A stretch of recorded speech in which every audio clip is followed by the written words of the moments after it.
For Christmas, my parents gave me a book titled How to Grow Up. My sister got plane tickets to Europe, so I took their advice and did this the next morning. They would call and panic because now I know what you're thinking. Maybe it was a nice book, maybe a sweet inspirational memoir with some motivational anecdotes and a pastel cover. Nope.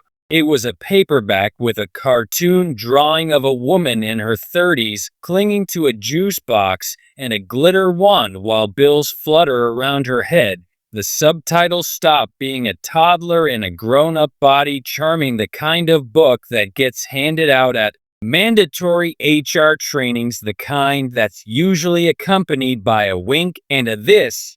Reminded me of you, except in this case, my parents weren't winking. My mom was already halfway through telling my sister about the other copy she bought for a coworker who still uses smiley faces in work emails. Gasp, the horror. My sister, meanwhile, was busy unwrapping a shiny envelope. From under the tree it was thinking, cream-colored and practically glowed with prestige.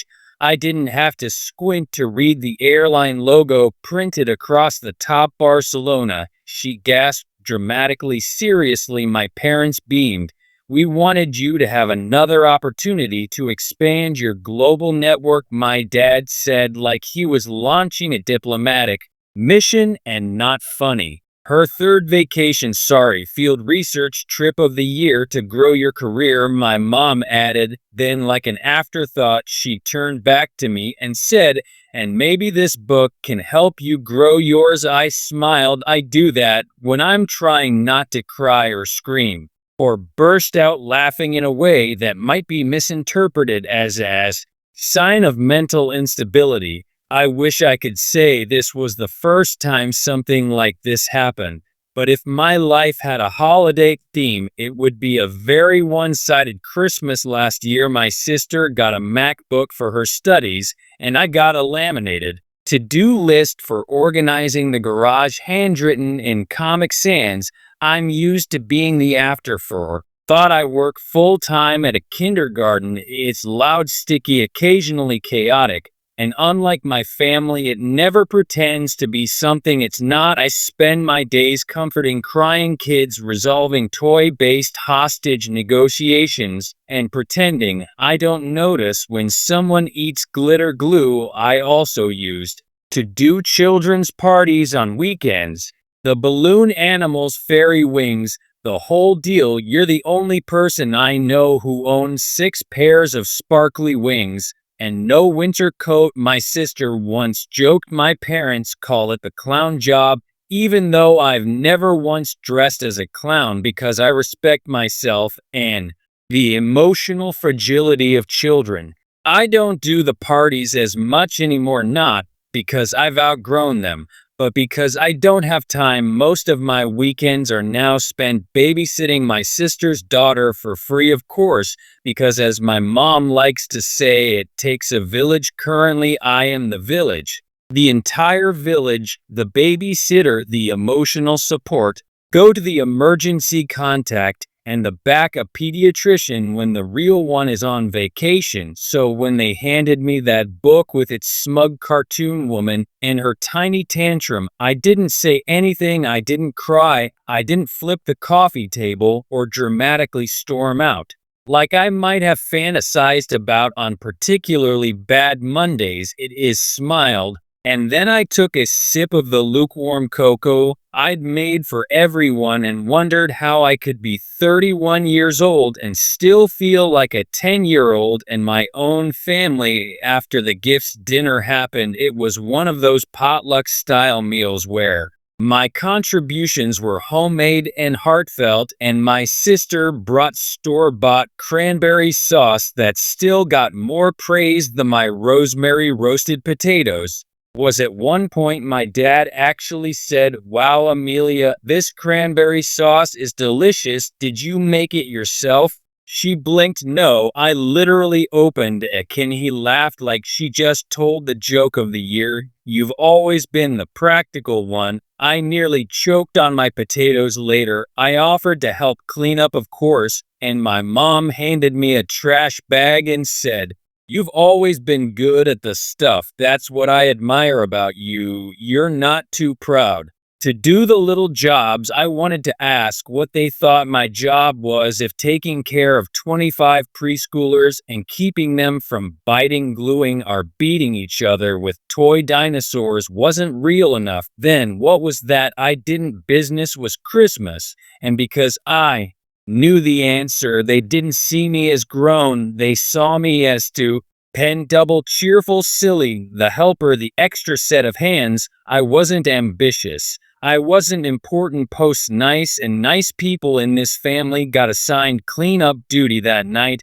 I lay awake staring at the ceiling of my tiny rented room above a nail salon. I could still hear the giggle of my knee. He's from earlier when I'd made her ranger puppet out of paper plates and red pom-poms. Her laughter echoed louder in my chest than anything my parents had said all day. That's when it hit me. They gave me a book on growing up like it was some clever little job, but maybe, just maybe, they were right. Not in the way they thought, not in a get a real job kind of way, not in a stop acting like a child kind of way, but in a start acting like an adult who deserves respect kind of way. So I got up, brushed the glitter off my fur, sat down at my desk, and I started drafting a message. Just a simple 1 point polite, from no passive aggression, no sarcasm, just clear boundaries. I let my sister know I'd be stepping back from regular babysitting starting in the new year. I was happy to be an aunt, but I couldn't continue giving up every weekend, especially not when it meant sacrificing my time, energy, and sanity. I also informed her gently that I would no longer beacon trip eating to her travel fund or tuition. I had my own future to plan for. I wished her well, told her I believed in her dreams. Then I sent a second message to my parents thanking them for the book, letting them know it had really made me think. I didn't say anything about how it made me feel. I didn't need to, because the next morning their call started and I let them go to voicemail because I had work, because I had kids who actually saw me as I had a life, and because for the first time in a long time I was finally growing up on my own terms.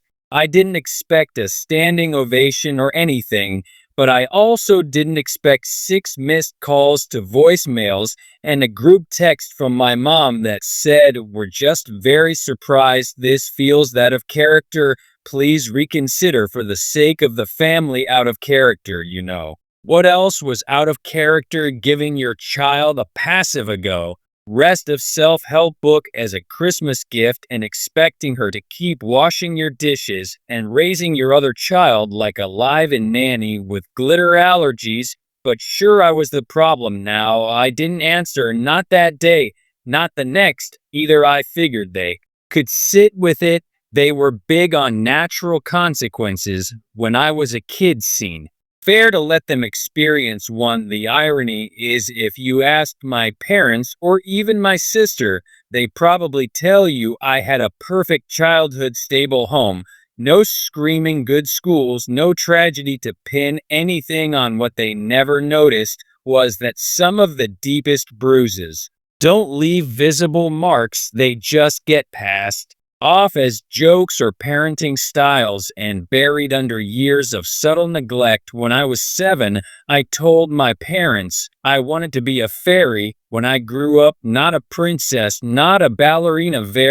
I had a whole speech prepared. I believed it with my whole heart. My dad laughed so hard he dropped his fork. "Maybe aim for some I'm thing with dental insurance," he said, and my mom said she'll change her mind.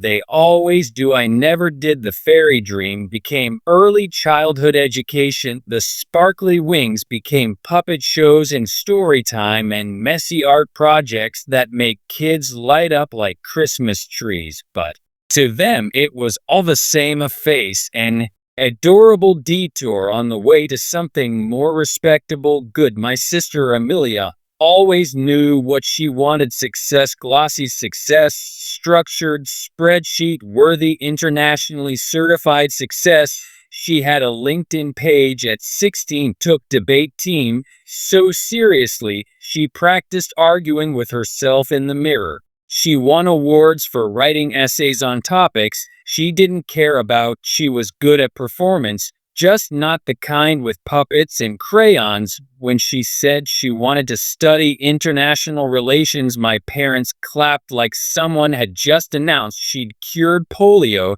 She's going to change the world, they'd say dramatically. She got grants into SHIPS scholarships, and when those ran dry, she got me. At first, it was small, helping cover her student visa fees just until my next check clears, she said. Then it was textbooks. Then it was her trip to Berlin for a networking symposium that looked suspiciously like a yoga retreat with tapas, then childcare. That one was a little more permanent. She had her baby allergy 2 years ago. I was thrilled. I love that little human like she's my own. But loving her doesn't mean I agree to parent her. While her actual parents were jetting off to build career connections in Lisbon, it started slowly, just for an hour while I run errands, just this Saturday, so we can go out just for the weekend. We haven't had a trip in forever, and somehow just became always. I missed birthday parties for kids at work, so I could stay home with Elegy. I canceled dates. I stopped taking party gigs because my weekends weren't mine anymore. Once I mentioned maybe starting up again, my mom said, "Oh honey, that's not a real business. That's like playing dress up." She said it while I was holding her grandchild, who was literally wearing a sparkly tutu and calling me very auntie. The irony was lost on her, but the worst part, I let it happen. I let it all happen because I thought that's what being good meant. Meant helping, be needed, been useful, even if it meant being invisible. That's what I'd been trained to be since I was little. When Amelia got an A, they framed her report card. When I won a storytelling contest at school dressed as a dinosaur, they told me not to show off. When Amelia said she wanted to work in diplomacy, they cleared out the guest room and turned it into a study. When I said I wanted to work with children, they asked if I'd at least consider getting a backup degree. They didn't see me, they saw my job title and cringed. They saw my glitter and thought it meant I hadn't grown up. But I've wiped more noses, handled more meltdowns, and mediated more toddler feuds than most IOs deal with in a boardroom. I just do it in sneakers and paint splatter to prints instead of suits. I didn't grow up to be a fairy. I grew up to be someone who makes kids feel safe, who notices when they're quietly sad, who turns scraps into dragons and hugs into confidence. But that didn't fit their definition of success. So when they said grow up, what they really meant was be more like her, more like Amelia. And I almost believed them. I almost believed that being cheerful made me childish, that loving kids made me silly, that being helpful made me lesser, until this year, until the book, until I realized that growing up wasn't about being less of myself. It was about being more of myself, just with boundaries. So I started making space. That week after Christmas, I didn't babysit. I didn't offer. I didn't even hint. I politely declined the quick errand Amelia needed to run. And when she reminded me that they had a dinner thing Friday night, I said, "I hope it's amazing. Maybe next time." She didn't reply. I also stopped sending money. Nothing dramatic. And just stopped. I didn't mention it. I didn't explain. I let them notice on their own, which, judging by the text I got by Thursday, they did. You've always been so generous. It's a little hurtful that you're choosing now to pull away. Dad, we're worried about you. This sudden coldness is concerning Amelia, so I guess I'm on my own now. Wow, there was the moment you stop being a free service. People start treating you like you've gone rogue. But here's the thing, I wasn't pulling away, I was standing up. For myself, for my time. For the joy I'd been draining to keep other people comfortable. And somewhere in all of it, I started laughing again. Not fake laughing, not smiling through it laughing, but real shake your shoulders. Someone said something actually funny, kind of laughing. My coworker spilled juice on her pants and turned it into an impromptu water safety lesson. One of my students told me he loved me more than jelly beans, but not more than space. That kind of joy doesn't come from obedience, comes from truth, from choosing the kind of adult you want to be, even if it's the kind who owns 6 sets of fairy wings and a spreadsheet for glitter inventory. The first real sign of panic came via group chat family thread. Mom, quick question, are you free this weekend for allergy? Amelia, Marcus,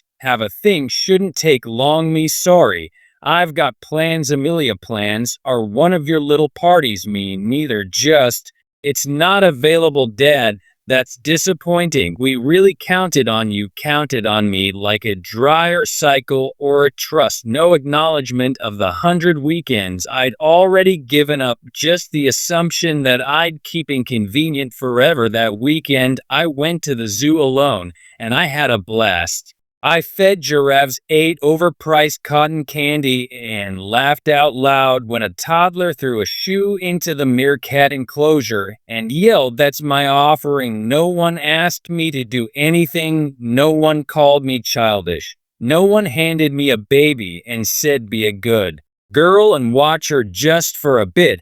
I didn't even post about it, kept it for myself, of course. My peaceful giraffe glow up lasted exactly 36 hours because Monday morning I arrived at work to find 3 missed calls from my dad and a voicemail that began with, "We're deeply hurt." Always a good sign. Apparently Amelia had tried to line up a paid babysitter for Saturday night. Her words, not mine, and it fell through. Some teen with a fake resume and a nose ring backed out last minute, and rather than cancel her networking cocktail mixer, she left allergy with Marcus, his cousin. The cousin, bless his soul, forgot to change allergy's diaper for 5 hours, taught her how to say screw this and let her eat whipped cream. Stay right from the can. My parents were horrified. Do you know how much stress Amelia is under? My mom said she doesn't need this kind of betrayal. Betrayal, that was the word, like I'd stolen state secrets or abandoned a kitten in the snow. I didn't even respond. I just stared at my phone and slowly peeled the Paw Patrols to off my notebook while breathing through my nose. The next time Amelia texted, it wasn't a request, who was a statement. "Amelia, we need to talk." Mom said, "You've been weird lately. Also, I noticed my tuition deposit hasn't gone through. Are you behind?" Door. I laughed, actually laughed out loud. In the teacher's lounge where 2 of my coworkers immediately leaned, and like they just heard the first line of a soap opera. "I'm not behind," I texted back.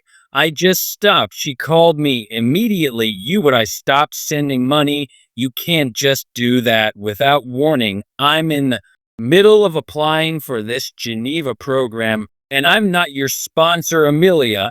I'm your sister." She was quiet for one blasted second. Then she scoffed. "This is about the stupid book, isn't it?" Almost said yes. That would have been the easy answer, but the truth is the book was just the last straw. Little, badly designed paperback balancing on top of a mount and of unpaid babysitting, passive-aggressive comments, and emotional invisibility. "It's not about the book," I said. "It's about everything. Once everything you," I said, "and Mom and Dad, and how none of you take me seriously unless I'm being useful, how my job's a joke to you, but my free labor is up. Apparently sacred, how I've paid thousands to support your education and your trips while you roll your eyes at mine like I'm some fairy tale dropout." "Oh my God," she muttered, "you're being dramatic." There was the classic Amelia shut down the same voice she used when we were kids. And I cried after she cut the head off my favorite stuffed, Corn, you're so sensitive, you just emotional grow up, you're not entitled to my money, I said quietly, and you're not entitled to my time, I love elegy. But I'm not your nanny, she hung up, which honestly was kind of a win until the escalation began. 2 days later, my mom showed up at my work and announced for coat heels scarf the whole. I'm not mad, I'm just disappointed. Look, in real life, I was cleaning up after Glittercraft explosion when I saw her standing in the hallway, eyes scanning the walls like she was trying to find something criminal, and our crayon-drawn whales and construction paper. Else can we two talk, she said. I blinked. Right now, she smiled tight. Just a moment. I stepped into the hallway, still holding a glue stick. Your sister's very upset, she began. She says you're being cold, and I have to say I agree. I said nothing. She looked around, then added, I know you enjoy this environment, but maybe it's time to think about the bigger picture. You're not a teenager anymore. I looked down at the glue stick in my hand. You know what's funny? I said, every day I tell my kids that their feelings matter, that they deserve respect, that it's okay to say no. She blinked, and I really believe that I added, even if I have sparkles on my pants while I'm saying it. She stared at me like I just recited Shakespeare and ancient Greek. I'm not being cold, I said, I'm being clear. That's what growing up means: setting limits, protecting your peace, choosing how you want to live, and abandoning your family. No, I said, just stepping out of unpaid servitude. She opened her mouth, but I walked back into my classroom because snack time was sacred, and my kids didn't judge me for not buying plane tickets to Europe the next few weeks. For quiet, tense, weirdly quiet, no requests, no invites, just silence until the party. Allergy's birthday. I didn't get an invitation. What I got was a Facebook post already in a bouncy castle holding a cake twice her size, while Amelia and Marcus posed next to her in coordinated pastels. The caption read, some families are born, others show up. I wasn't tagged, neither was anyone from my side of the family. I sat with that for a while, like really sat with it on the couch in silence, eating popcorn I didn't even want. Then I got up and I booked a small venue. Then I pulled out my boxes of costumes and decorations and puppets. I messaged a few parents from work. I called in a few favors, and the next weekend, I threw a party, a magical, colorful, chaotic, sparkle-filled birthday celebration just for Allergy, just me and her. No politics, no manipulation, just love. We made crowns. We had a puppet show. I let her spray glitter confetti with zero restraint. She hugged me so hard at the end, I thought I'd fall over. Best birthday ever, she whispered. I didn't cry. I just smiled and said, that's what, and he's Arthur. No strings, no guilt, just magic. And this time I got to be the grown-up.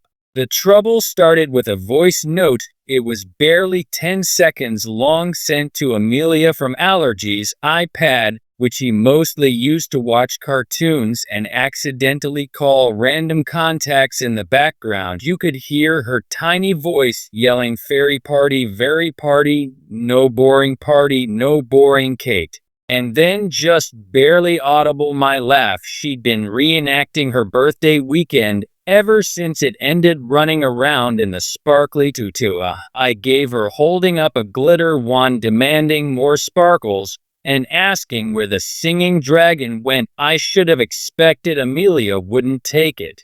Well, the first she texted me nothing vague. Amelia, she's confused, keeps talking about your party like it was the real one. Not helpful. Then I'm your sister's upset, already keeps asking for you and calling our party boring. This is not okay. It didn't escalate until someone, probably already using her wildly chaotic Toddler logic told her daycare teacher my mom is party boring, my fairy auntie party fun. She even tried to stuff one of my glitter stickers into her copy announcing it was for next time. Thought it was funny. Amelia thought I